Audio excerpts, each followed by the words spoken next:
call the May 3rd, 2022 regular meeting of the Mill Creek City Council to order. We'll begin with the Pledge of Allegiance. Would Councilmember Allison please lead us?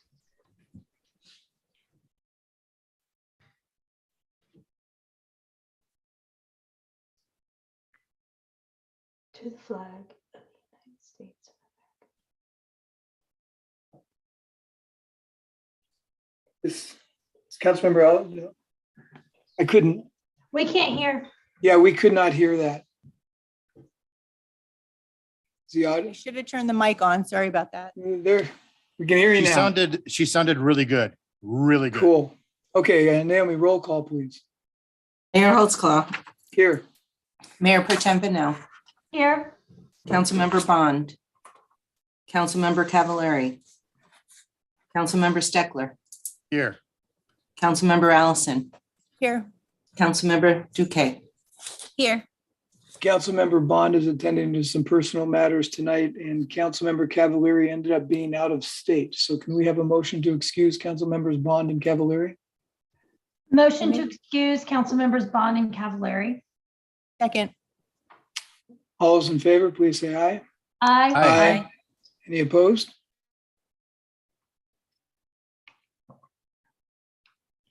You're muted, Brian.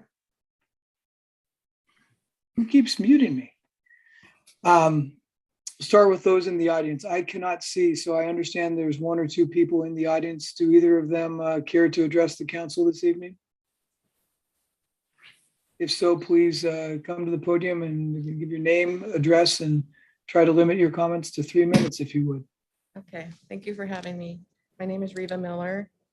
I live at 3031 133rd Place Southeast in Mill Creek in the Sunset Lane community.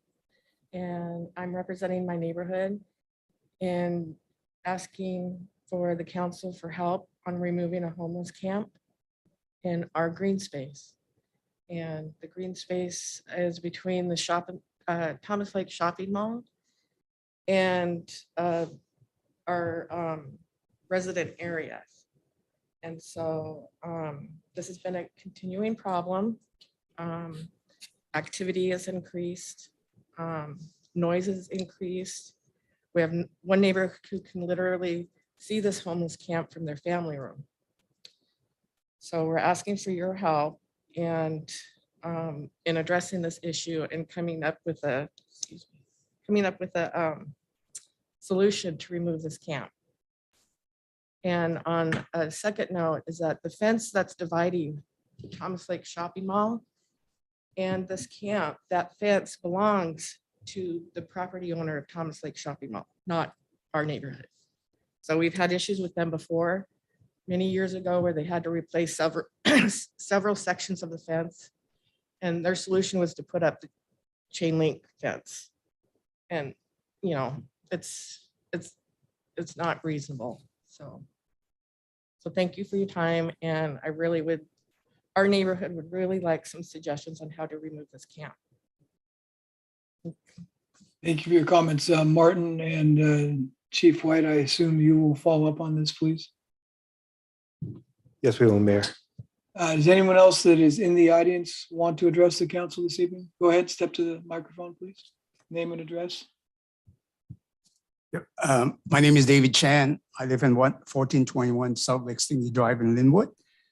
I come here just to here to have a courtesy to thank the council and the city staff and the other supporters for passing the Proposition 1. And then I think the voter overwhelmingly approved that. I'm here, again, I'm here to speak on my own. I'm not representing any organization or everything as an individual.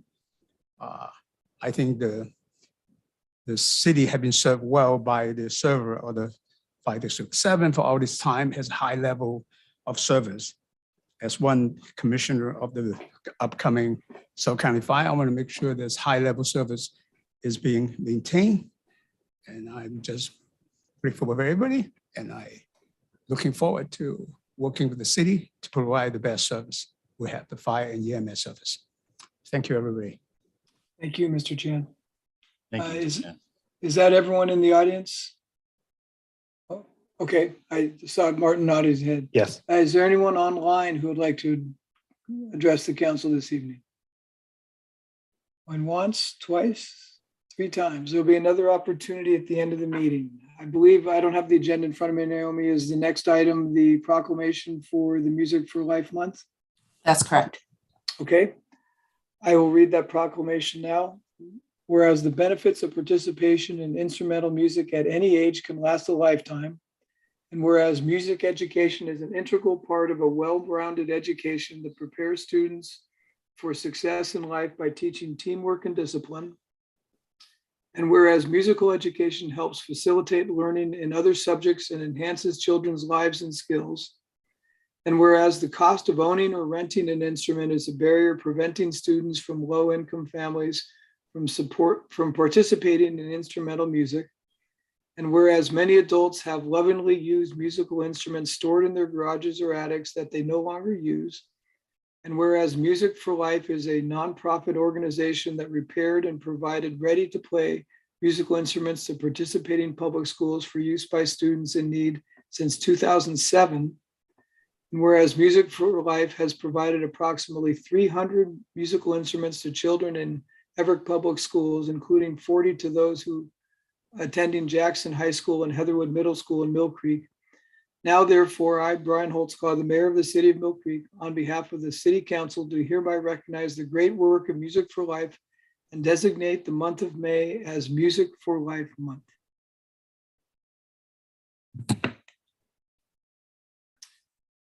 Okay, again, I don't have a copy of the agenda in front of me. Are we going to Chris's presentation next?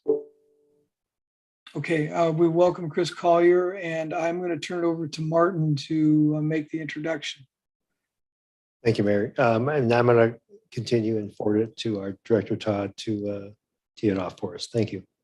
Thanks. Yeah. So the city, along with 14 other cities, has been part of the AHA group, the housing affordability group that we're a part of. Since we're a small city and don't have a lot of funds to deal with, because we have a consortium with these other cities. Chris is here tonight to tell us about just some general affordability things. The presentation he made, I think, to SCT, and he's made to the Planning Advisory Commission committee up at SCT, and also to our Planning Commission. And everybody who's heard it said it was just enlightening and thought-provoking. And so I'm going to turn it over to Chris to tell a little bit more about AHA and the issues tonight of why isn't housing affordability in Snohomish County and Mill Creek. Take it away, Chris. All right. Well, thank you very much for the introduction, Mike, and thank you all for the invitation to speak tonight. I will be presenting tonight on really why do we read about this issue in the press? Why do we have a homeless camp by the shopping center that was mentioned earlier? Why are things the way they are? This is designed to be some of the baseline understanding so you can start to fit some of those things that you read about, that you hear, that you might see into kind of the broader context of like, oh, that's why this is happening. Okay, so that's the purpose of my presentation. I'm going to try to keep it to about 20 minutes, give or take a little bit.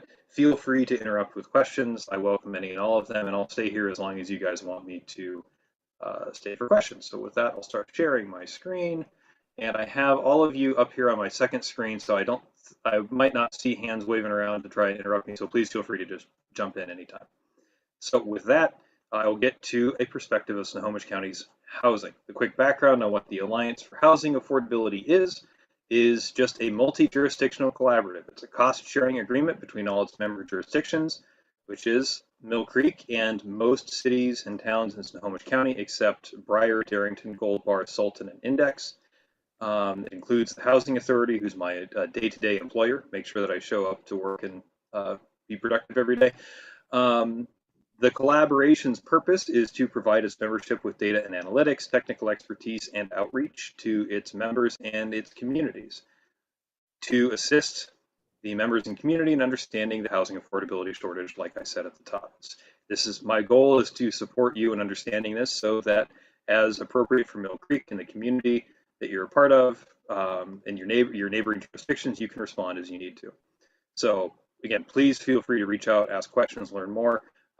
By email or phone. I am technically a 1/15th Mill Creek staff person, so you're free and welcome to reach out with any questions. Every question is a good one and helps me do a better job in the future.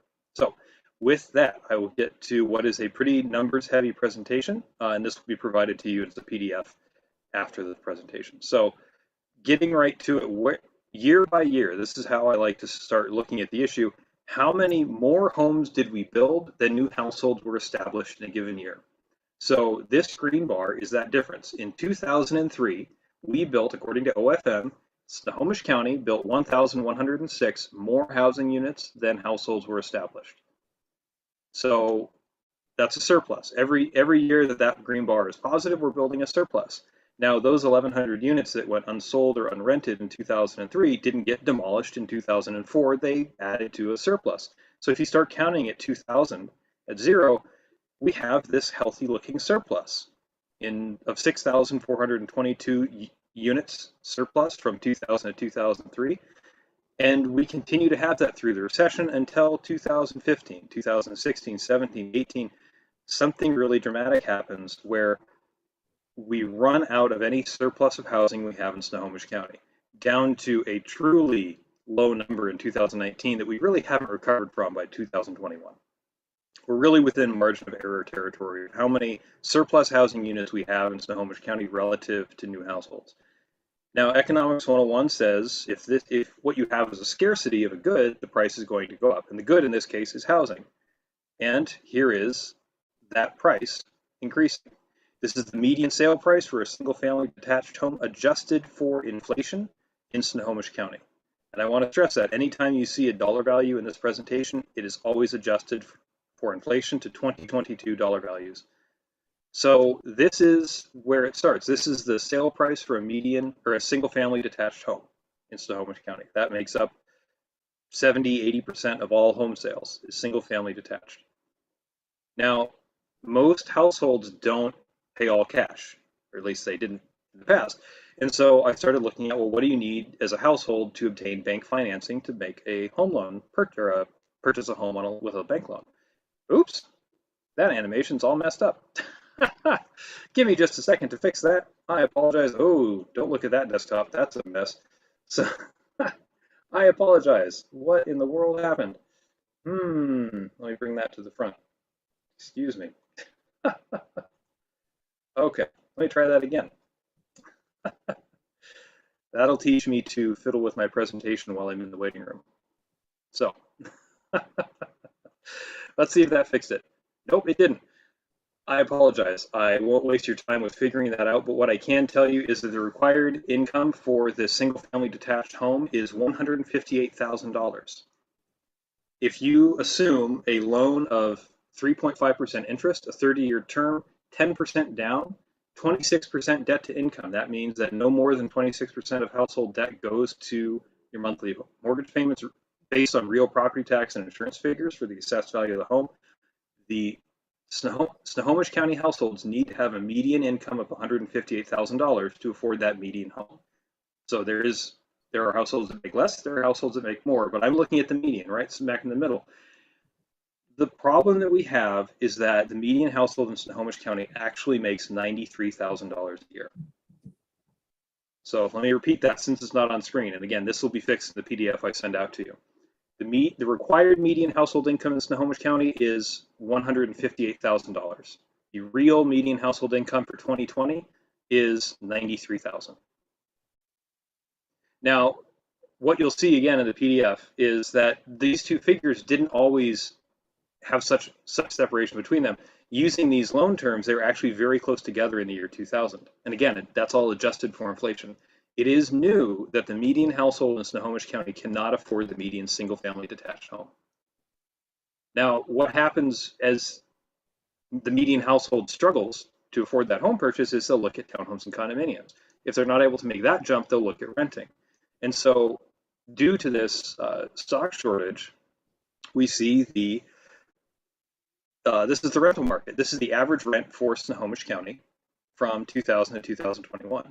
That rent basically stayed flat after you adjust for inflation until 2014. And since 2014, rent has taken off and risen dramatically in the last 2 years. So this is the rolling downhill of households not being able to afford single-family homes.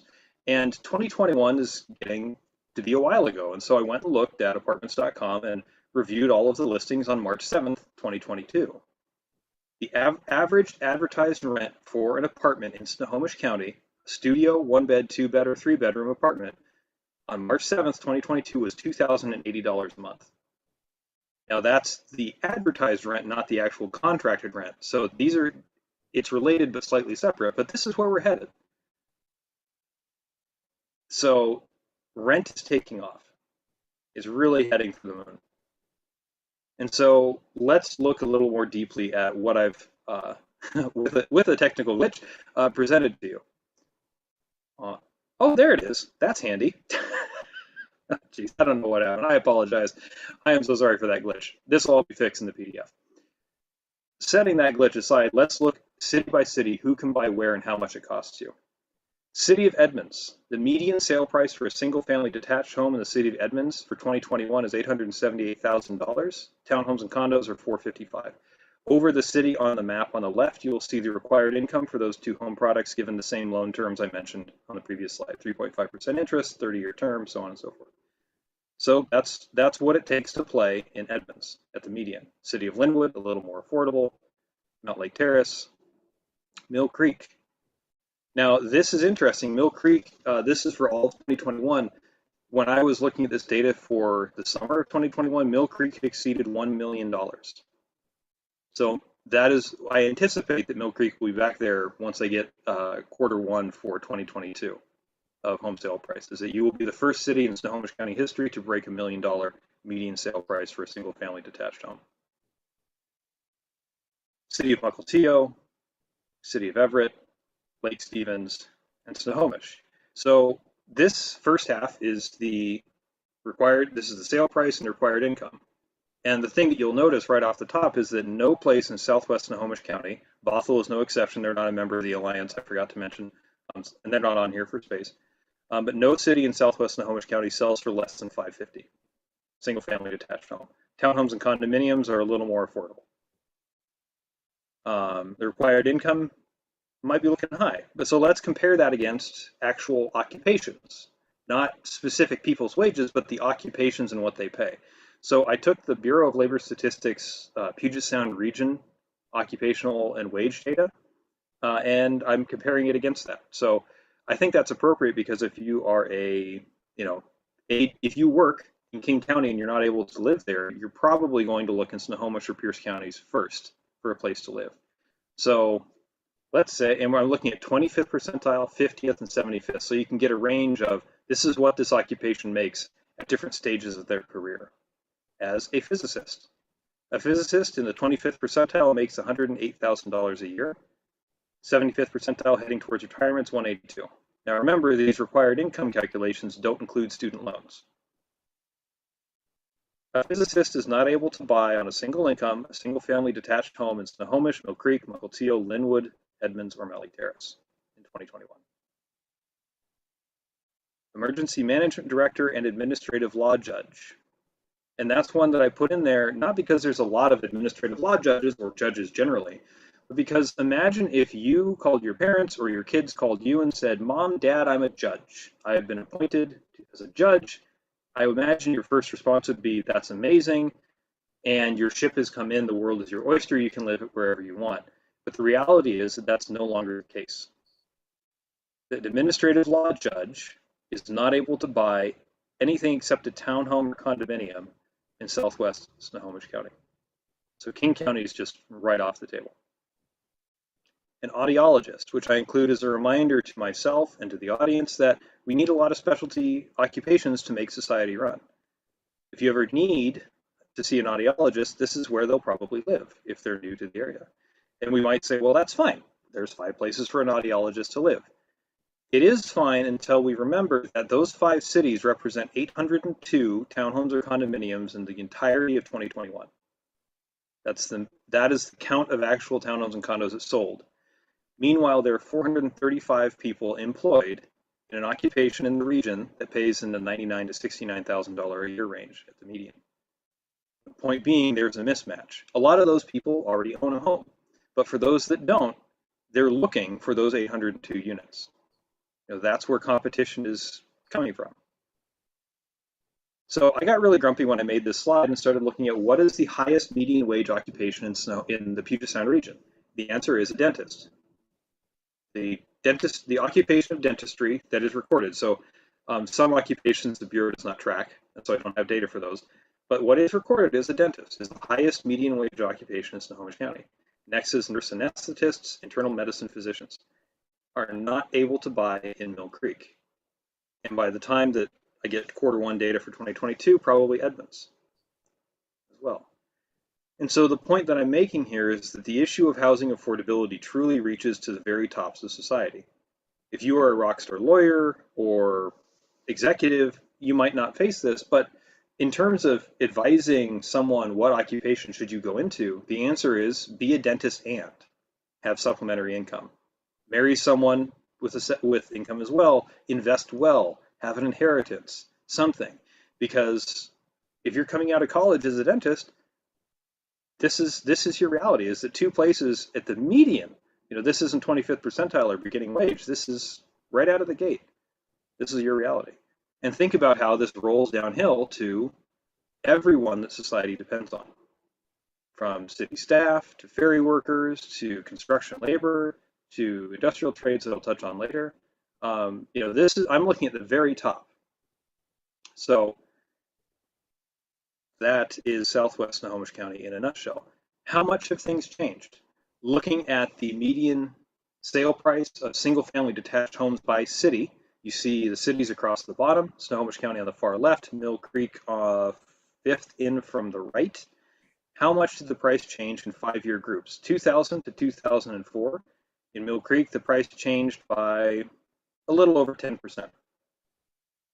The next 5 years, 2005 to 2009, again, all adjusted for inflation, the price in Mill Creek actually drops. The recession hits Mill Creek first out of all cities in Snohomish County, and the median sale price declines in that 5-year period.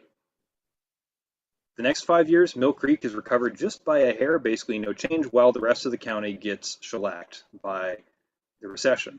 So 2010 to 2014 is when things really got real for people's home prices. But then the next 5 years, and then the last 2 years. So let me back this up. Here's 15 years of data in terms of home price, and that recession, as traumatic and difficult as it was, in most places averages out to almost zero or a negligible change in real home prices in that 15-year period. But then here's the last just 7 years. So the point that I'm trying to make is that in the last 7 years, something really fundamental and different is happening in Snohomish County, and I would imagine in the entire region. And we need to acknowledge that we can't look back to the playbook of the 2000s or before for a solution, because it's not there. If you ever want to quote this chart specifically to somebody, you can use these figures. What is the net change? This green dash at the top of each stacked column. That the net change in the city of Mill Creek is 98%. Adjusted for inflation, a single-family detached home within the city limits of Mill Creek is 98% more expensive today than it was in the year 2000. And one other thing that I like to point out here is look at Darrington, fourth in from the left, 101%. Darrington, we often say just drive until you qualify. It reached Darrington, people did, and now a home in Darrington sells for 100% more than it did 21 years ago. It's still on a dollars basis cheaper than Mill Creek, of course. $350,000 is the median these days. But that's a lot. That's a big change from the year 2000. This is truly a regional issue, and it has spared no city. And we need to remember that. So let's look for affordability. Find me the homes that sell for less than $400,000. What I did here is went back and inflation adjusted every single year of home sales, sale by sale, to 2022 dollar values. So I can say, this is how many sold for less than $400,000. In 2000 to 2004, let's see, Mill Creek got a little buried. 28% of Mill Creek homes sell for less than $400,000 in today's value. So Mill Creek has never been the most affordable place. That's fine. Not everywhere has to be. But look at Everett. 90% of Everett's home sales sold for less than $400,000 in today's value. So continuing on, 2005 to 2009, These columns are the count, the actual count of, it's not a percentage, it's the actual number. So you see, we still have quite a few homes selling. Everett's a good baseline. Not as many, but still quite a few. As we head into the recession, things slow down a bit. And even then, in 2015 to 2019, a number of homes are selling for less than 400,000. And then the last 2 years, where again, Everett stands out as it's an easy one to pick on. 60% is the difference between the first 5 years and the last 2. And while the count in these last 2 years will go up as I add 2022, 2023, the percentages are going to go down. More and more homes are selling for more than $400,000. I can take a peek into the future and set this value at $200,000 if I want to.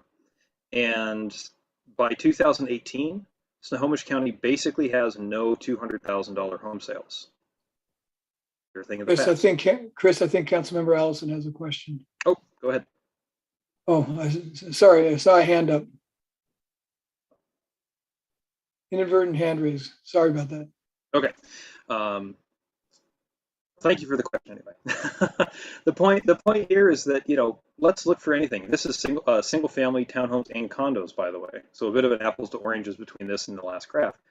Because if I just did single family homes, these numbers just get itty bitty, truly tiny. It's increasingly hard to find anything that sells for less than $400,000. And again, Darrington from 98 to 78%. In 2000, 2004 to 2020, 2021. This truly is region-wide.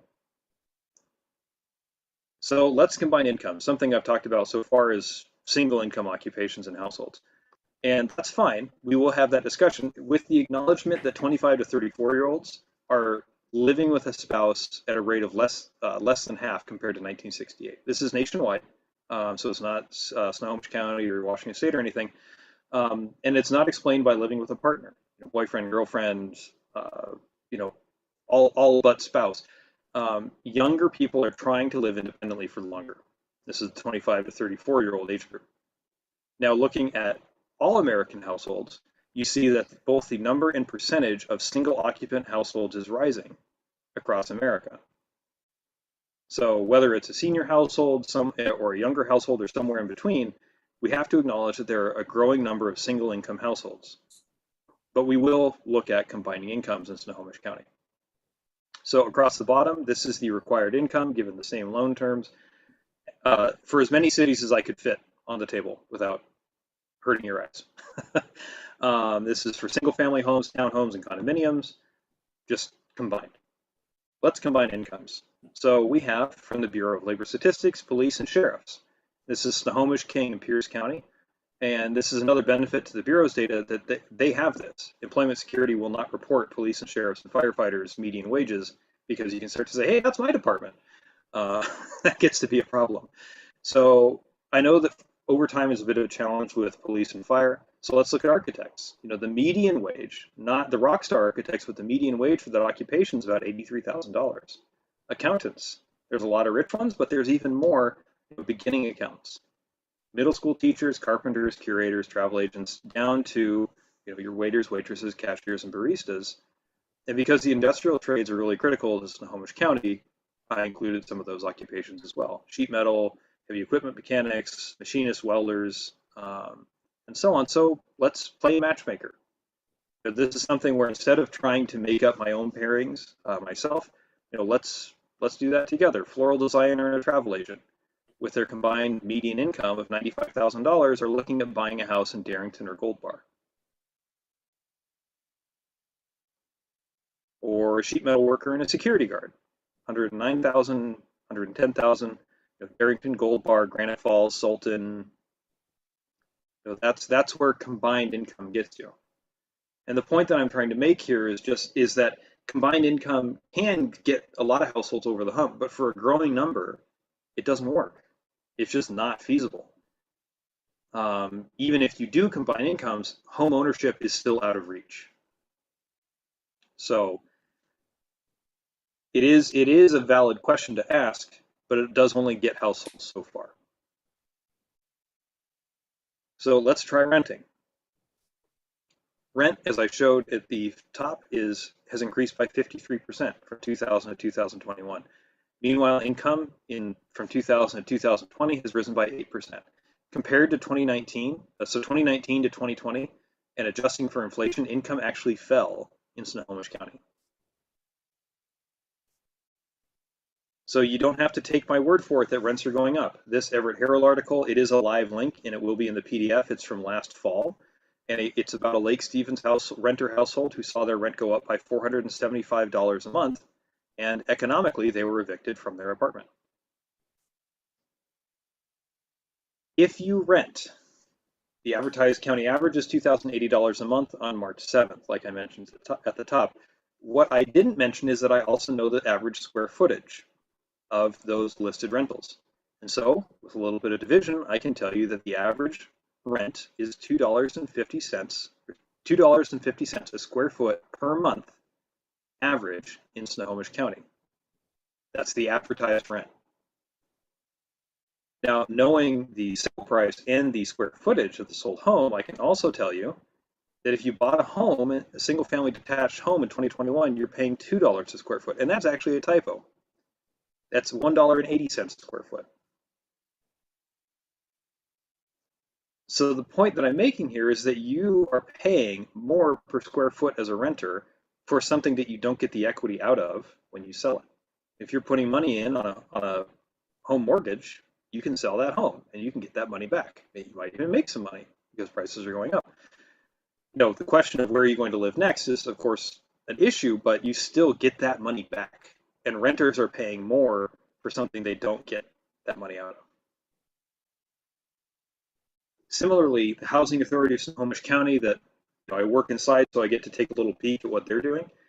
When you are a voucher household and you lease up with a landlord with a voucher, you enter a three-way arrangement between you, the landlord, and the Housing Authority who's paying 70% of your rent through federal subsidy.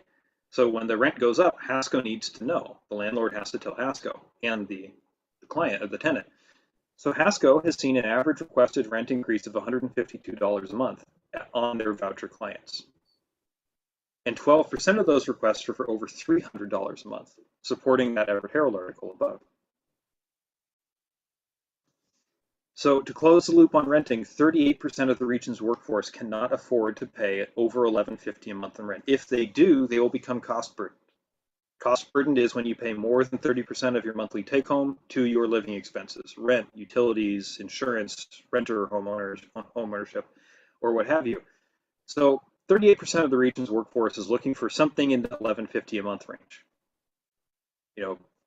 You can start laughing now because you know how impossible that is if you go on apartments.com. But what 38% of the region's workforce translates to is 689,490 full-time workers. That's the number of people who are in an occupation whose median wage has them looking for that affordability range. And again, this is between Snohomish, King, and Pierce. So take our third or quarter or however much of it there is. That's a lot of people. And the reason I mention this is in direct rejection of a claim that I heard from somewhere else saying, well, but Chris, I looked on Craigslist and I found a great deal. There are good deals on Craigslist. I go and look at them. I wouldn't say for fun every now and then, but I go and look. There are deals, but not 689,000 of them. And by the way, that deal that the council member found was a senior income restricted property in Seattle. So it's kind of out of the running for a lot of our workforce. So, this is what renting is looking like. This is probably why rent is rising as fast as it is. So next step down, what this means for affordable housing. Chris, quick question. Yes, sir. A moment ago, you referred to cost burden being people who spend 30% or more of their income on housing. But earlier in your presentation, you referred to 20% DTI, the debt to income. What's the difference between those two? Debt to income being what the bank will want your debt load compared to your household income to be, so that they feel like you're a safe lending prospect. Okay, so it's an underwriting thing, because the 30% is more of a rule of thumb that I've always heard, but the 26% is what the lenders use. That is, I checked those figures out with a local lender, and they said that is about what they were. That's about what they offer, or what they look for. It's kind of a reflection of, let's say you have a average to good credit score, you have some other household expenses that are reported, or other financial particulars. So the 26% DTI, or the concept of debt to income, really is a lending figure. I use that as kind of to encapsulate some of the unknowables about a particular household. So if you'd like to know, see it at 30%, I could definitely send you that figure as well. No, it's fine. I just want to understand the difference between the two. Thank you. Yeah, they're not related. So cost burdened is more of a federal, state, housing affordability, income restricted housing term. The debt to income concept is more of the private lending banking industry, and that's and I will say again, if anyone would like to see different DTI figures, higher or lower, the higher it is, the stronger your financial picture as a household. You can see some households can, finagle up to like 45, maybe even 50% debt to income, and the bank will say, sure, that's fine because of your credit history, your employment, your this, your that, your other thing. Others, if you come out of college with a garbage credit score, you will have a much lower DTI figure. So on request, that's an easy thing for me to change and report to you.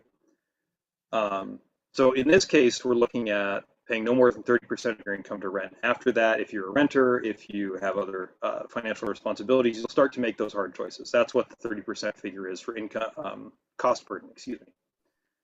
So what this means for affordable housing is that our voucher program, Section 8, housing choice vouchers, we're supposed to be temporary. They're supposed to support a household for 2-3 years while they go back to school, because now you're only paying 30% of your rent instead of 100. So now you can afford to go back to school. You might be able to better yourself in other ways and get back into the private market. They are now often permanent. 75% of HASCO's, the Housing Authority of Snohomish County's voucher portfolio, is senior, disabled, or both. 75%. It was not always like this. Looking back in time, that number was much lower. But it kind of makes sense, because if you're a senior household that is on a fixed income,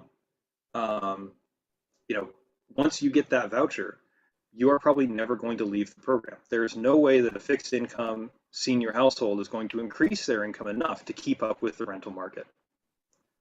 If you're disabled, your earning potential, if you're still in your earning years, is probably lessened. That leads to a 7 to 10 year wait for a housing choice voucher. With 75% of the voucher portfolio is, practically speaking, not turning over, it leads to an increasingly long wait time.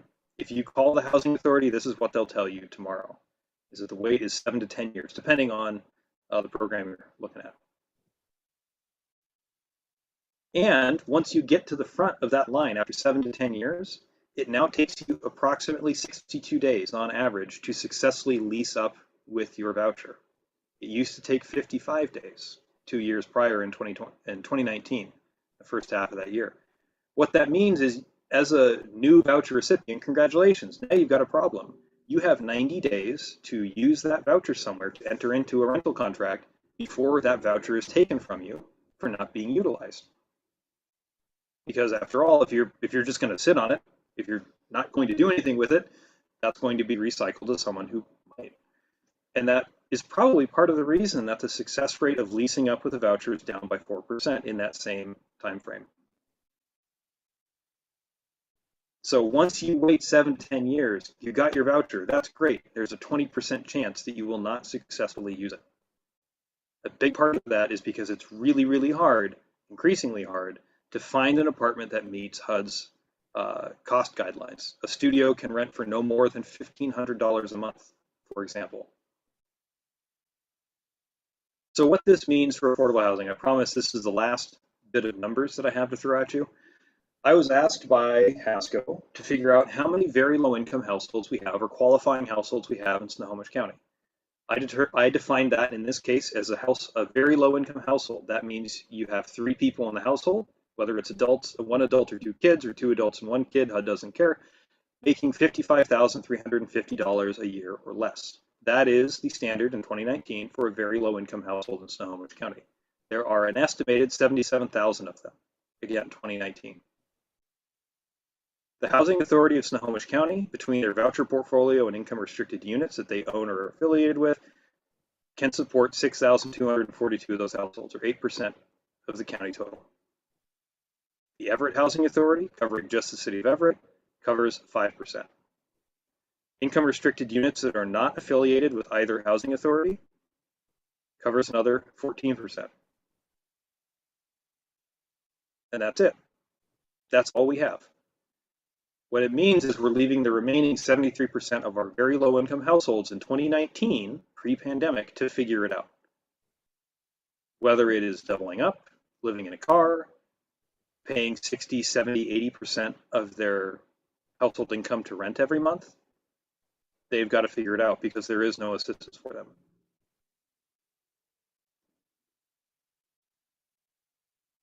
So this presentation has really presented the housing continuum.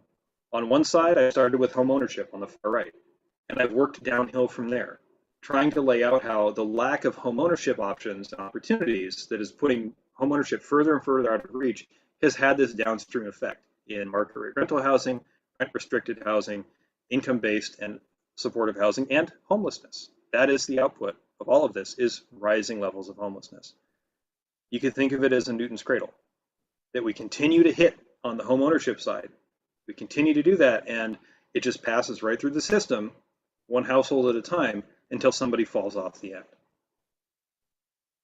So this is a Newton's cradle that's going in one direction only. So a couple takeaways, just food for thought, and then I'm done. Snohomish County really is in a new chapter of its housing history. 2015 to present has been dramatically different. The Fed, you might have seen today in Reuters that the Fed is trying to cool down the housing market by raising interest rates. That's one of their objectives in raising interest rates. And 2021 is a dramatically different year in terms of price change. Across the board, it's about 20% in almost every city in terms of actual real sale prices in Snohomish County. But setting that aside, the average, assuming the Fed is successful, the average price increase before ARPA, before the pandemic, before all of that stuff that helped lead accelerated inflation was still 6 to 8%. Remember, in 20 years, real household income rose by 8%. Every single year, home prices were actually rising by that much. 2021 was the worst, but the years before were also bad. Renters are trapped and they're in apartments. There are a lot of good reasons to rent. I was a renter for 10 years and I'm happy for it. But if you're renting out of necessity, not by choice, you are, to put it bluntly, getting screwed. And that is a financial loss where you will not, all that lost equity of monthly rents instead of mortgage payments is money that you don't get back. That is an economic burden that you will carry with you for your entire life. And there are more and more people in that circumstance with rents rising right underneath them. Those rental contracts are renegotiated every 3, 6, 12, or 15 months, and they go up. So unaddressed, this issue puts our economy, our social equity, our healthcare system, and our general social welfare at risk.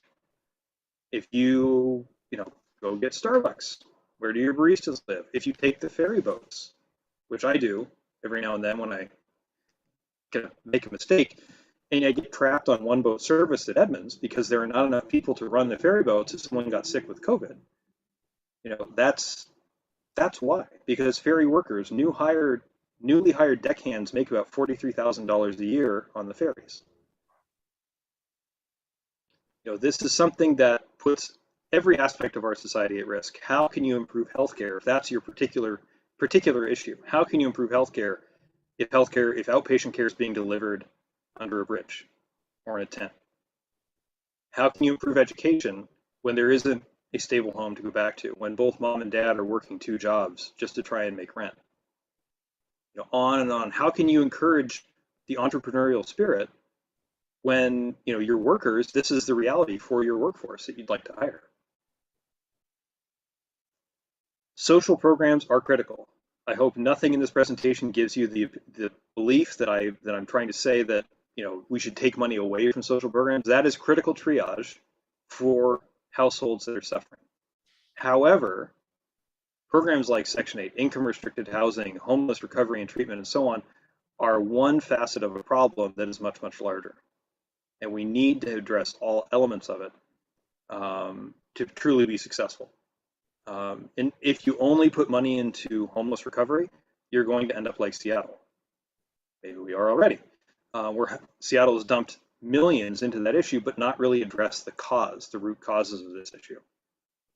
So in conclusion is, the one happy thing I have to say is, how do we fix this? The real opportunity for change is actually right around the corner. It's our comprehensive plan. I'm really trying to present tonight, I'm sorry, I've gone way over time, the concept that we need a systemic change, that our housing system is broken. It's not a program, it's not a little thing, it's something really big. And our next chance to get our hand on this really big thing is our comprehensive plan. So I hope that you keep that in mind as you head into that cycle. And in conclusion, the Alliance is here to help provide technical assistance on your comprehensive plan, particularly the housing piece. I can do shoreline all day. I don't know what I'm doing though. But as you get engaged on the housing piece, land use piece, the Alliance is here to support all of the member jurisdictions in that. So I hope you keep that in mind. So that is all I have. Thank you, Chris. Very sobering. Councilmember Steckler, I see your hand up. Chris, that was a great presentation. There's so many pieces of information that you brought up that we could go down a series of trails of questions and conclusions. And I have a couple of them, but I'm only going to do one because I'm going to give my other council members a chance to respond. But I want to go back to the beginning of it, which I kind of kept thinking about the whole time you were going through that. When you were going to the original slide where you talked about the decrease in surplus. And there's a couple of things that lead to surplus, decrease in surplus like that. And that is either we're building less houses, right? Or there's more demand on the houses that we're building. And I'm going to kind of guess that, just a guess, don't know, have no fact for this, but I'm going to kind of guess we're building more houses than we were during this period of time, because I haven't really seen a decrease in construction during that period of time, but maybe I'm wrong. And I was kind of curious about that. Was that a cause of decrease of construction, or was that an increase in demand? It was largely, it's both. There has been a huge burst of demand. Something that chart does not show, but is in the background, is I have calculated new households and actual permitted units by county. And what you see is that demand increases, new households increase dramatically. And unlike the past, the ability of the building market to respond did not appear. New construction basically stayed flat in the last 5 to 7 years. Now, has the last year or two perhaps changed that? Maybe a little bit. As I recall, I'm trying to go back in my memory to look for that, but what really gave rise to that imbalance is that new household creation increased dramatically and new construction just was not able to keep up. It is a pretty flat line of new housing units year over year. Chris, can you go back to that slide? Because there's another explanation I don't think that slide addresses. Yes, sir. Because that slide is dealing with housing units themselves, correct? Yes, it's all housing in Snohomish County year over year. Yeah, so what it doesn't tell, part of the picture it doesn't tell is you need a new lot on which to build a house. And so if you look at that chart, what happened was the housing bubble was inflating in the mid 2000s was the developers were rushing to the permit counter with plat applications and applications for new apartment buildings, which generate the new units several years down the road. That came to a screeching halt in 2008. And there was about a 4-year period in Snohomish County where literally next to no new plat applications or apartment building applications were submitted. So this chart reflects the supply of stuff that turns into a building permit for a house can get constructed. So we took about 4 years after the recession to burn through those lots that had been created and what was in the pipeline, but we had about a 4 to 5 year window where the new lots on which to build new houses or the new site plan applications to build new apartments or condos just did not go into the system. And that is what has been a big part of the drop off in the housing units that we're now seeing in the late 2000 teens. And then one other thing, and then I'll stop, that this doesn't reflect as well, is during the recession, we literally in the nation had hundreds of thousands of workers leave the construction industry and have never come back and never will come back. They retrained, they went into another profession because the construction industry was hit so hard. So there's multiple factors. Even if we had the ability to build more houses or build more apartments, we've got to find the labor to do it. And then now we're dealing with all the supply issues and the inflationary economy that we have that is just further exacerbating the affordability issue. But John, to your point is there's the underlying lot creation that it takes on which to build a home. I mean, with a piece of property, you've got to subdivide it into 10 units to 10 lots to be able to build 10 homes. And those applications for a period of time just stopped coming into the system. You're But you absolutely still correct. had tons of people moving in, population increases, which put more demand on the few lots that we had. So we had less going up, That's right. and more people coming in asking for the few that we had. That's right. I think the National Association of Home Builders statistics are that in our area, for every $1,000 price increase in the cost of a house, you price out about 2,000 potential buyers. Right. And that's one area where I believe in trickle down economics, which is in housing, because it starts, as Chris said, it starts at the top. For every person you price out at the top, it pushes them down one rung on the ladder and when you push someone down, that's pushing someone off at the very bottom. So it leads me to my last gasp of the same question. Does this tell us that one of the things that we need to consider is, have we been decreasing the number of multifamily units? And is that something in place of single family? And is that something we need to be considering for the future because of this amount of population growth, the explosive population growth? The only chance we have to even giving people a chance for a home is, I sense we've been moving away from multifamily in favor of single family. And do we need to maybe consider, for example, the condominium market or maybe even the apartment market? I also saw another chart up there, and I don't have them in front of me, but I looked at the comparison of single family home prices between us and Lake Stevens and the price comparison between multifamily homes between us and Lake Stevens.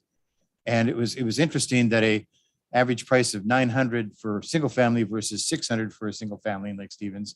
And yet the price for a multifamily in Mill Creek, I can't remember the exact number, versus Lake Stevens, substantially less in Lake Stevens. And I'm assuming that has to do with supply and demand when there's not as much supply in Mill Creek, but significantly more supply in Lake Stevens. And if that's a product of how to make more affordable housing by offering more supply. Yeah, I think there's a lot there to that question, but I think your core idea of of more or different housing is on the right track. The one rhetorical question I would pose to you and your planning department is, how many vacant parcels that could take a single family home exist in Mill Creek? How many are there? The answer is probably not that many, if there are any. Something that I hear often is, well, we're built out, which is true. Actual empty space in Edmonds, in Mukilteo, in other cities is, approaching nil. And so really, what are we left to do? And so to your question, do we need multifamily? I would say, gently, I would say yes. That is the way forward, with the caveat that the Seattle urban village model is not the answer. And I think that is something that we really need to stay away from, is the idea of extremely intense high density housing next to very, very low density. No, we need a stair-step approach. And really what this comes down to in a single word, and I prefaced it that way before I got to the buzzword because it might be developing a negative connotation, is middle density. Where our middle density housing as a stair-step between our low density single family detached and steps up the ladder. That really is, I think, where we need to go as a region, instead of that extraordinarily high density of the urban village model. One thing is, most of the urban villages are apartments. Most of the 1,000+ units that have been permitted in Linwood and Everett lately are apartments. We need home equity. Until the home is no longer the primary wealth building vehicle of the American family, you've got to give people opportunities to be homeowners. And if we build a lot of multifamily and say, great, and don't look any further, we're going to cause ourselves a problem by just building a lot of apartments that might take some of the pressure off, but aren't really that fundamental solution. And to conclude with a rhetorical question, I ask this in every city, in every presentation: where is the starter home built in your community? I really like that point. I like the point you keep making on that. The starter home, it's a cross between that apartment and the single family that we have here. What's that middle ground for people? I like that comment a lot. So that's a good litmus test of a plan. Is there are lots of reasons to have a plan, but one of them would be, let's have a starter home. Let's have a starter home for a college graduate household, or a senior looking to downsize. And where does that exist now? Where does it get built in our city? Does this plan or proposal work towards that goal? If you're looking for a single benchmark, which is kind of dangerous, but if you're looking for one, that would be my suggestion. So let's talk about starter homes, senior households to downsize to, things like that. I'll save my next question. Well, okay. Are there other questions? We do have other items we need to move on to tonight. John, I'll give you one more bite. One more bite. Quick question, Chris. One thing I'm missing from this presentation I'd really like to see is you provided us with prices that have grown from 2000 to 2021. And you did some selected income levels from selected occupations. What I'd really like to see is overall mean income, overall mean income for the county from 2000 to 2021. Because in 2020, it was tough to buy a home then too, but incomes have changed a lot in 2021. But also so have the home prices changed a lot since 2021. I'd really like to see overall mean income from 2000 to 2021, not just selected occupations. Yeah, so that will be on the PDF. The median household income is included for 2000 to 2020. Okay, thank you. Yeah, and that's $93,000. Glancing at the slides. Mayor Pro Tem. Thank you, Mayor. I don't actually have a question, but I just wanted to thank Chris for coming in tonight and going over this information as our representative on AHA. I'd seen this presentation and I thought it was important that the entire council see this presentation so that I'm not the only one that has this information in my head, so that everyone else does as well when we're looking at things and making decisions. So thank you for coming in and sharing this with our entire council tonight, Chris. I appreciate it. My great pleasure. And I try to give this presentation as many places as possible, because one thing I like to close with is, this is not something that is Mill Creek's problem alone to fix. And I want to stress that this is not your problem, but this is a regional problem that you're a part of. And so, to the extent Mill Creek can do its part, that's really what you're considering. And it's also important to work collaboratively. I know I see Mayor Holtzclaw at SCT and at plenty of other places, and that's really important. Mayor Holtzclaw, you use your voice expertly in those forums, and it's really, really valuable to get the cities who are really holding the reins of land use and planning all rowing in the same direction. And that is more than a single city. It really is getting all the cities and all the counties and the whole region working on this issue collaboratively, and that is critically important. Again, we each have our piece to play. Every city does. No city is excluded, as I tried to show. But also, it's make sure to use your voice and let it be heard, because you're not operating in a vacuum here. You have a lot of places that need to go with you, and so that's important work to do as well. So I appreciate the opportunity to come and share anything I can do to help you in the city in the near, mid, and future term, far term. I'm more than happy to do so. So please reach out. Thank you, Chris. All right. Thank you all so much. Have a great night. Bye. Okay, now it's on, I believe, to our quarterly financial update from the Finance Director. Yes. All right. Good evening, Council. All right. So I just wanted to start out. I'm going to throw some numbers at you. I need to make sure I'm sharing the correct screen. Can everyone see general fund revenues and expenses?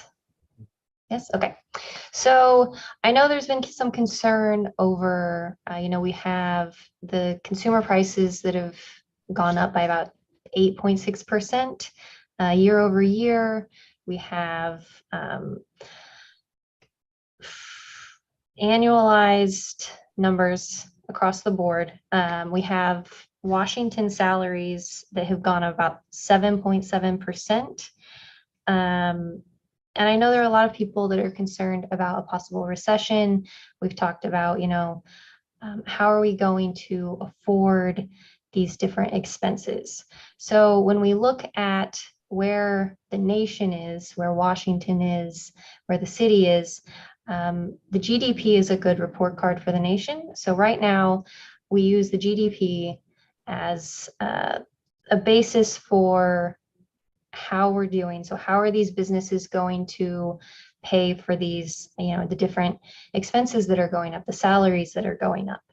I just wanted to touch base. So you have economists that use consumption, investment, government spending, exports, and then they subtract out imports. So that's how you get your GDP.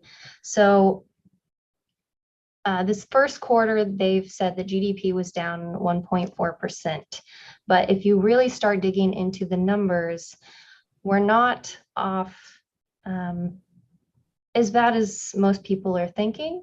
So consumption or your personal expenditures, so each household, people are spending about 2.7% more than they were last year. And so then you turn and you look at the investment piece of this, so your business spending, if you have a business and you need to get a manufacturing belt, that would be something that would fall in this investment or this business spending category. And so all of that spending actually was also up 2.3% this first quarter. What went down was government spending by about 2.7%. So this is because we've been spending less on national defense and then the COVID-19 response. So, you had last year, you had a lot of your payroll protection programs and other assistance that the government was putting out. And then the last piece of this is that a lot of the things that we were purchasing were imports versus exports. So imports were up by 18%. So when you went to get your significant other flowers, maybe they weren't from the US. So these are the things, you have to look at. So people are still spending money. And while GDP is down 1.4%, we're not thinking it is going to be some kind of a recession. At this point in time, people are still thinking things are going to be positive over the next year or two. So with that, I wanted to go, I feel like following this last presentation, our revenues are decent. So I had mentioned that consumption or personal expenditures were up 2.7%. I wanted to note that our sales tax also is about 2.6% over what we had originally projected for this biennium. Our property taxes right now are at 50%. So we are 13 months out of 13 months through a 24-month biennium.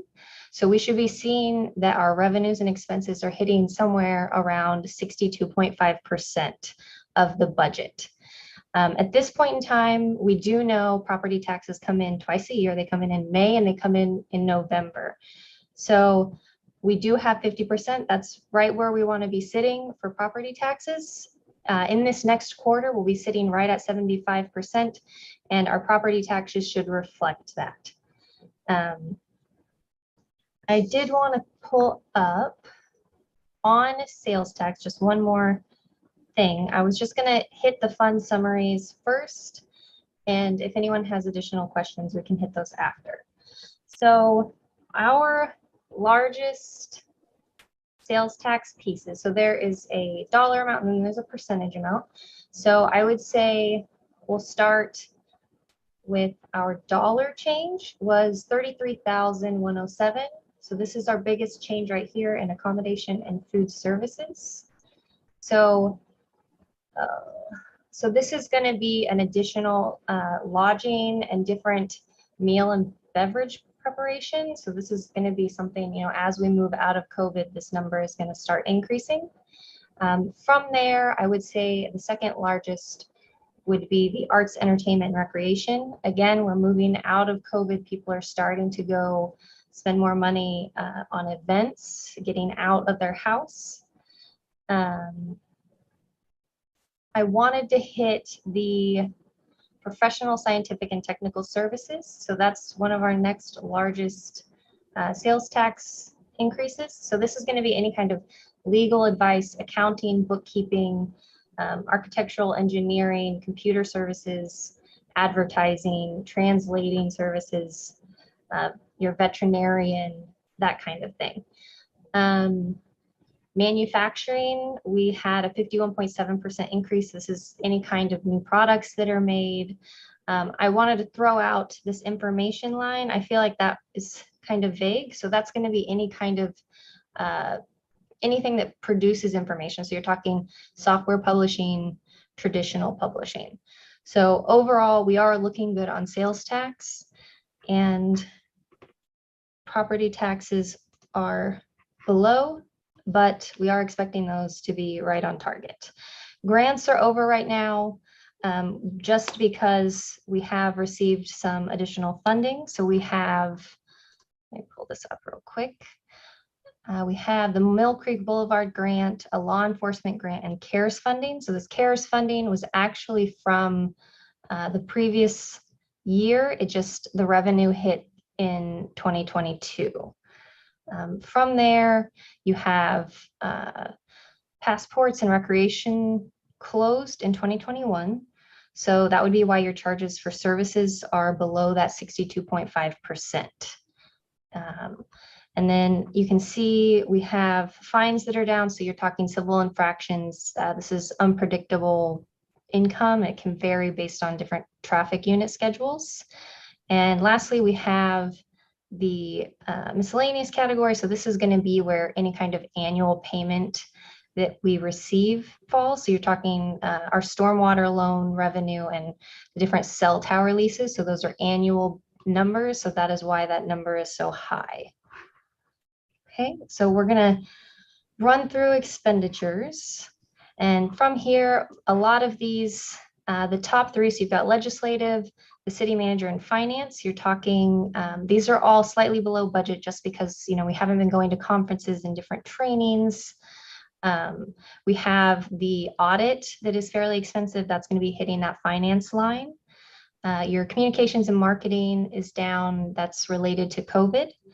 So we did have one more staff member join. We had been, we only had one person in our communications and marketing team previously. So that number will increase quite a bit as we go forward. In IT, we've had different COVID expenses. We've had additional staffing. So we need things like different Zoom licenses, laptops, different phones for everyone, and then random work from home items, like if someone needs a mouse or a keyboard, that kind of thing. Human resources, this is where your legal fees are going to be.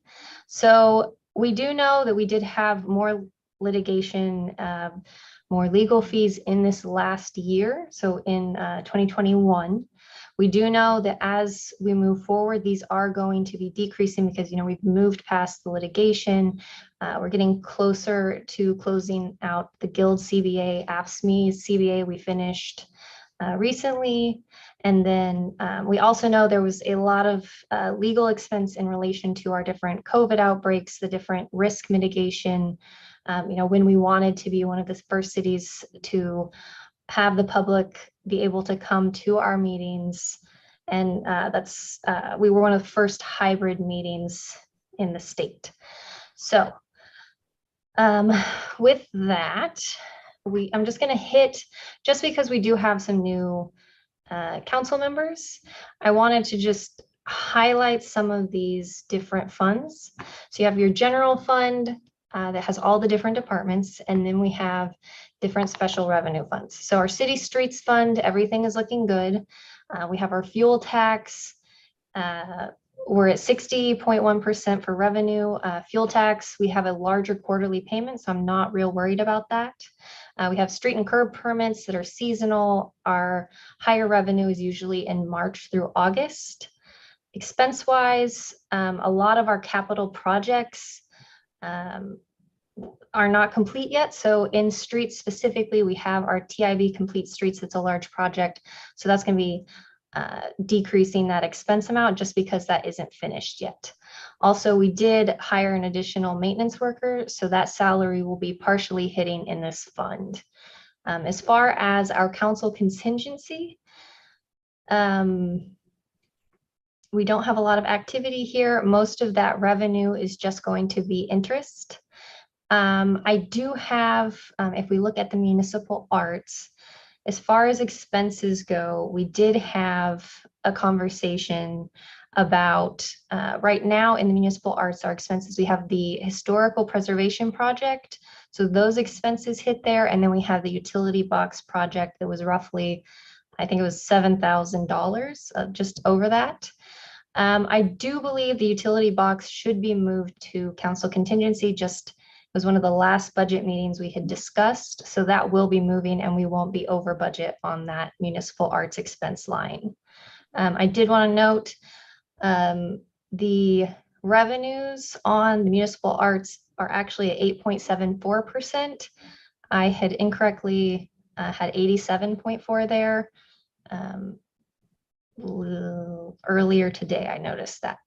So at this point in time, we're low on the municipal arts revenue just because we did budget for donations for the Veterans Monument. I think there was some kind of a veterans event. We were trying to go through the different donations. So that is not something we expected, but we just put that in there in case. From there, paths and trails. So this is going to be any kind of trail preservation expense. So your motor vehicle fuel tax, 0.0042% of that tax goes into this fund specifically, to keep our trails in shape. So as you can see, we are slightly above the 62.5%. So paths and trails look good. Our drug buy fund, this is going to be, the expense here is just investigation supplies. I don't believe we expect to spend much more than we already have in this fund. For the City Hall North, we have lower leasehold excise tax just from renting space.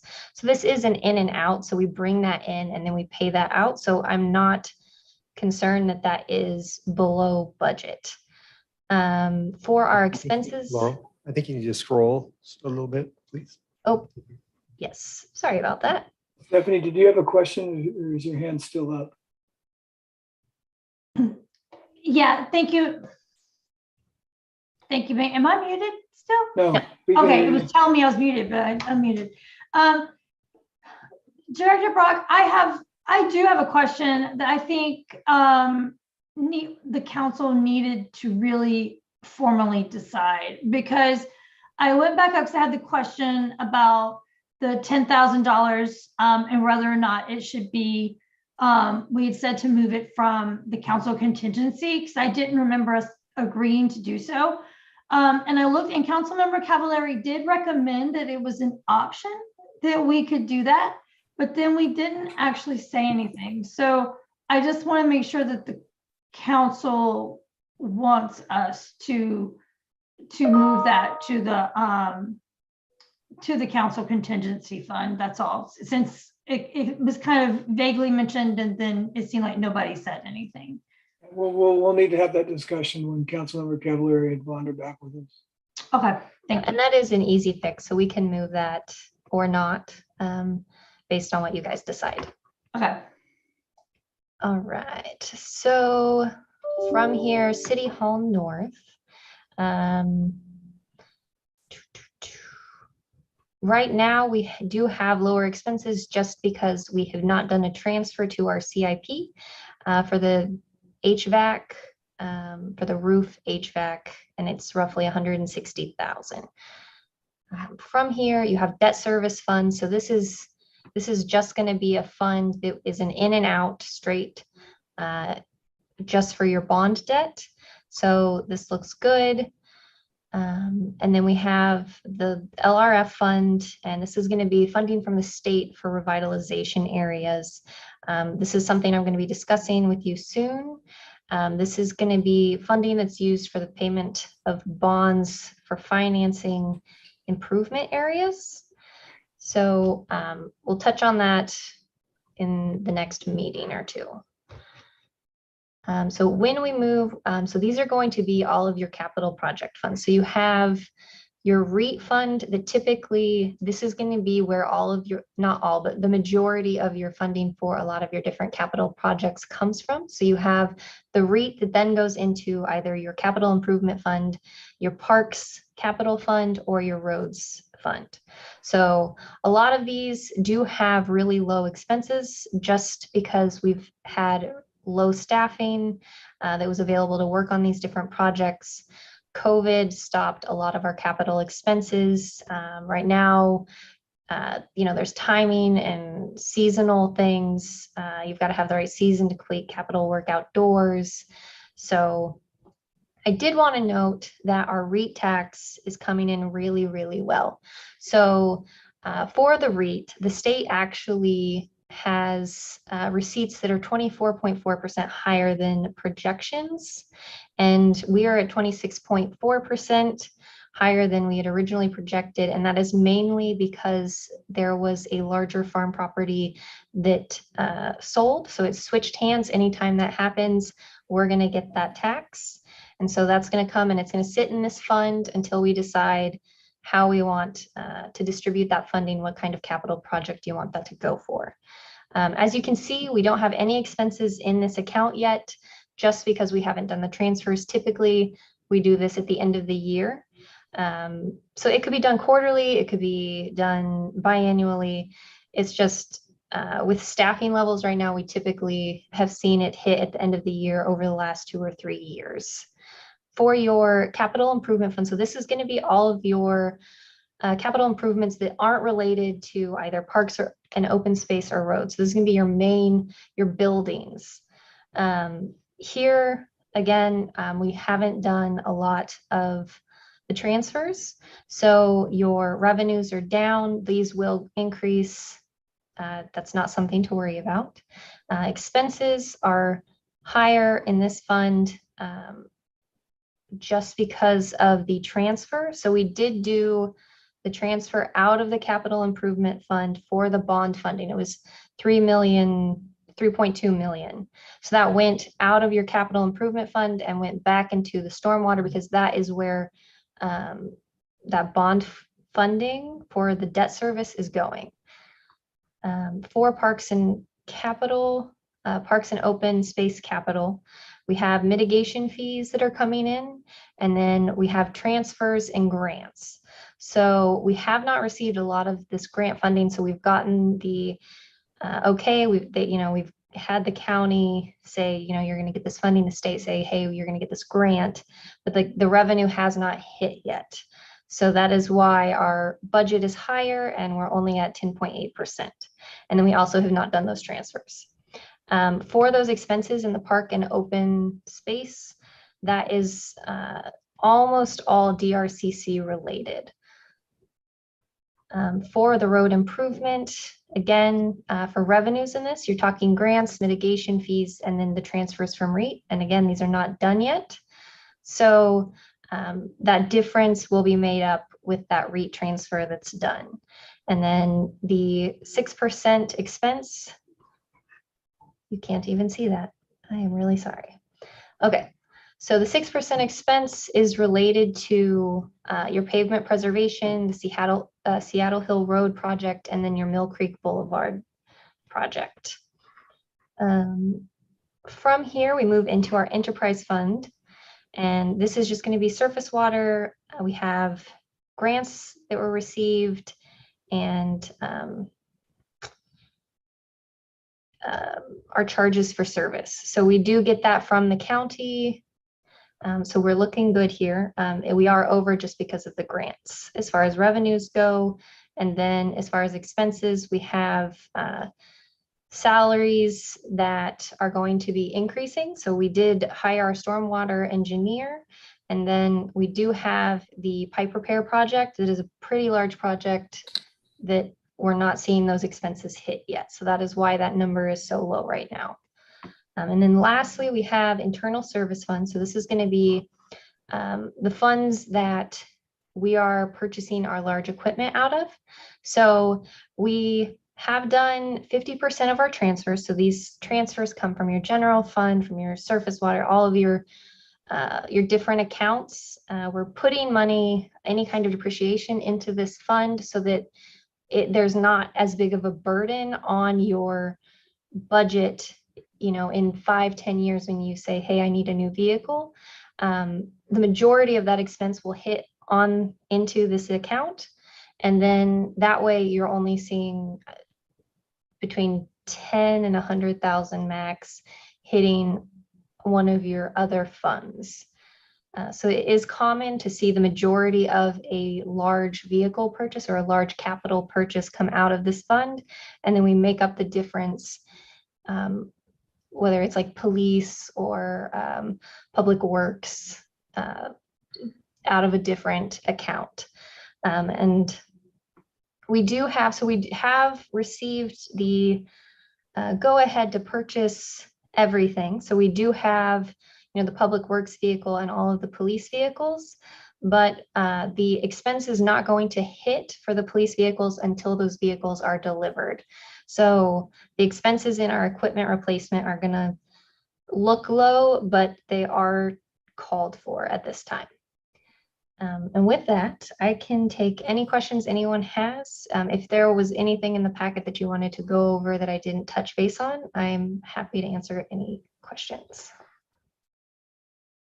Do you want to share the screen so I can see if people are raising their hand? Thank you. Councilmember Duque. I wanted to just say thank you to Laurel for her time with me and some of the council members last week reviewing this and being able to answer questions. It was incredibly helpful. And, you know, thank you. I really appreciate it. Councilmember Allison. Thank you. Yeah, I just have one question. So those state and county funds that you're waiting to receive, is there typically a cycle for those? Like, are they expected mid-year or at the end of the fiscal year? Any idea? We would expect to be receiving them before the end of the year. We don't know a specific date. I don't know if Director Todd can assist here. So many of those grants are reimbursement grants. So we have to spend the money and then we apply to get the funds. So like, for instance, we've got money from both the county and the state for Silvercrest Park, which we'll be constructing this year. After we've got the invoices, we can send them in and they reimburse us. So you typically see that revenue comes in after the expenses. Okay, and do you have to wait until the project is finalized before you can submit those receipts? In Okay, many cases, yeah, some of them are in progress payment basis. Some of them are project being completed. Depends on what kind of thing it is. grant. Okay, gotcha. Thank you for that extra Sure. information. Any other questions? Great. Thank you, Laurel, for the update. Good update. Okay, I got to go to another screen here. Brings us to our consent agenda. Light item, just item F.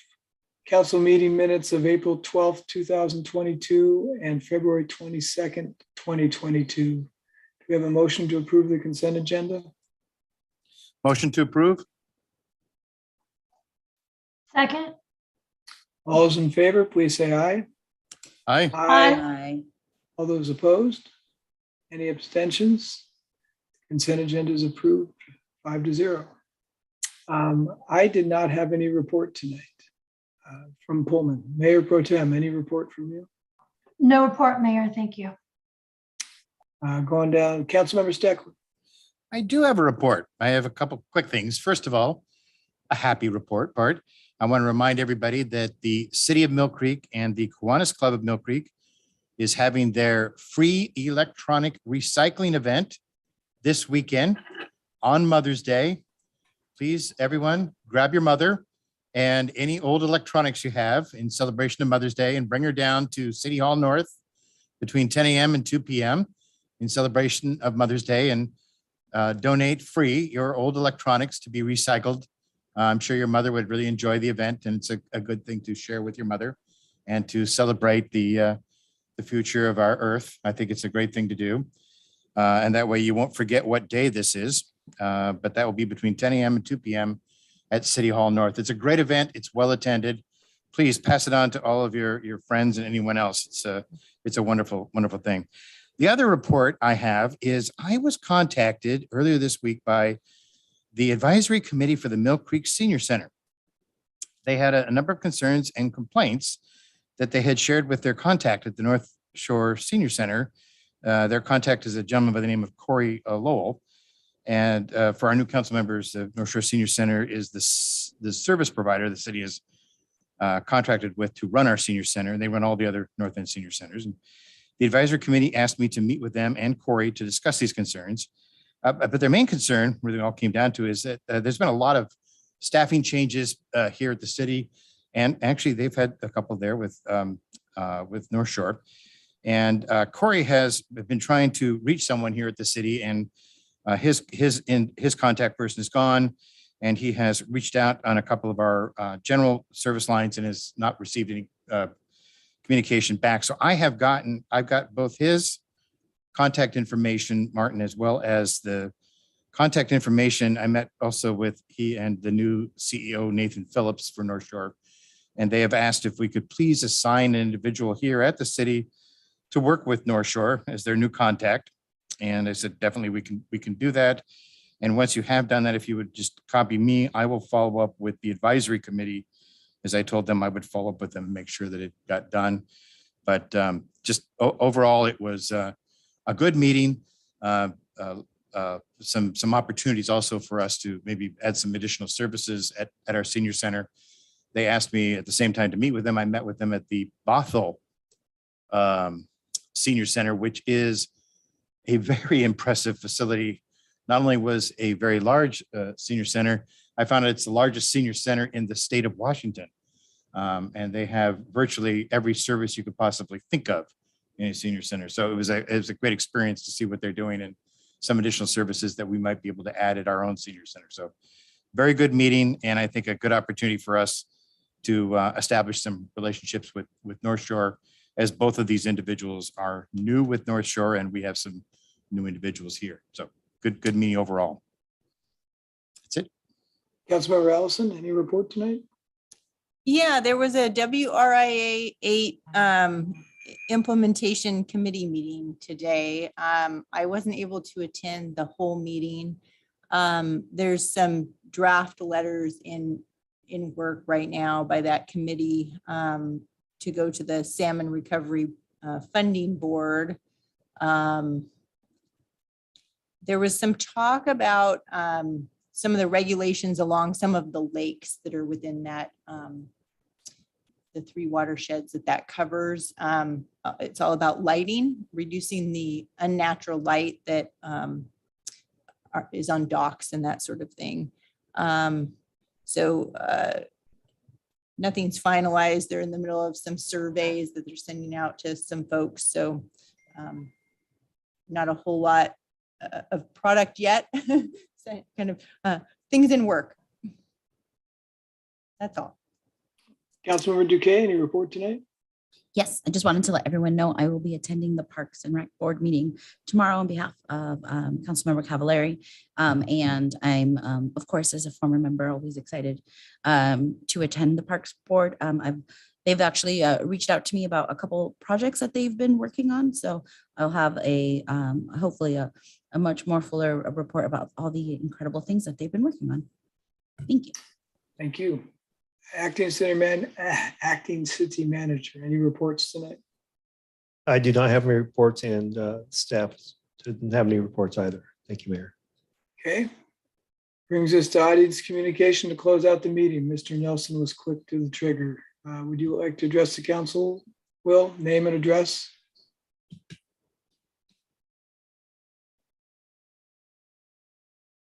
Still muted. There you go. Oh, you had it. Okay, Will Nelson, 14925 29th Drive Southeast. In regards to the presenter on the housing situation, I'm going to be a bit cynical, and the world seems to have so many problems, from Russia invading Ukraine to housing here in Mill Creek, that I'm not sure I can solve all the problems myself. You know, and I could give them all of Mr. Steckler's money, and I could give them all of my money. I could give them all of Barb's money. I could give them all the mayor's money. But the problem is, in a short while, they won't have any money because they don't know how to fish, if you're a reader of the Bible and get my meaning. That said, when I grew up, 5 of us lived in the 750 square foot house. I don't know if there are that many houses in Mill Creek of that size. The smallest house in this area that I know of that are maybe 11 to 1,500 square feet are off of 100th going to Costco. And that's a pretty small house here. On the other hand, if we built a lot of 750 square foot houses on a lot of little lots, there'd be a whole other group of people would be complaining about all the little lots and how many little lots there were to put all the people in. So I don't know what the hell the solution is, but I don't think by myself I can solve that. And I don't think we can solve the problem by giving all the money to these people that we all have. And like I say, I'm being damn cynical and maybe not very sympathetic. So there has to be a solution between the various groups who don't want more lots and don't want urban spread, and the people who just want to build apartments. And maybe condos are a better solution. And another thing everybody overlooks is the higher your density is, the more police you have, because people get kind of tired of interacting with each other and start causing each other problems. And so another factor to consider. So anyhow, that's my rant for the night. I'm sure Mr. Steckler would like to write a check to help all these people out. I personally do not. And while I'm sympathetic for them, you know, I paid for half my college education. My folks paid for the other half. We didn't go out to eat. We didn't go to the movies. I went to a war, paid off my 2 years of my college education, which would be about 60 to 80,000 today, depending upon the inflation calculator you use. My parents paid the other half. So I don't know what you do about self-sacrifice. I ran into a clerk in a Safeway and I noticed he had a lot of tattoos. And I said, how much you spend for that? And he says, $1,000.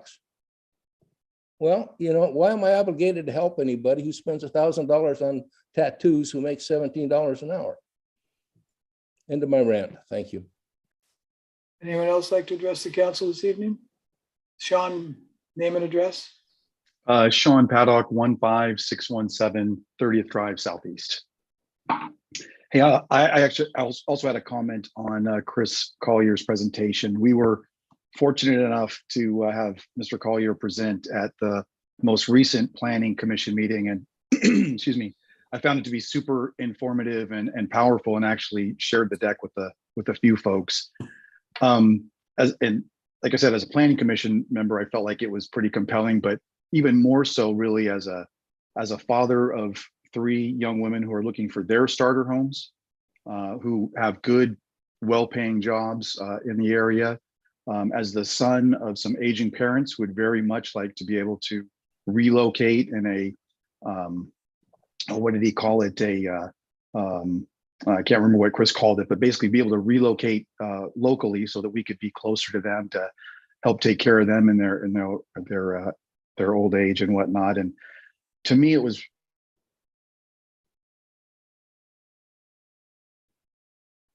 in the presentation today and in the planning commission, it was, can't really remember Econ 101 at my age, but back in the day, I seem to recall it was something like supply and demand. And we just don't have enough supply for the demand, and that's what's driving the prices up.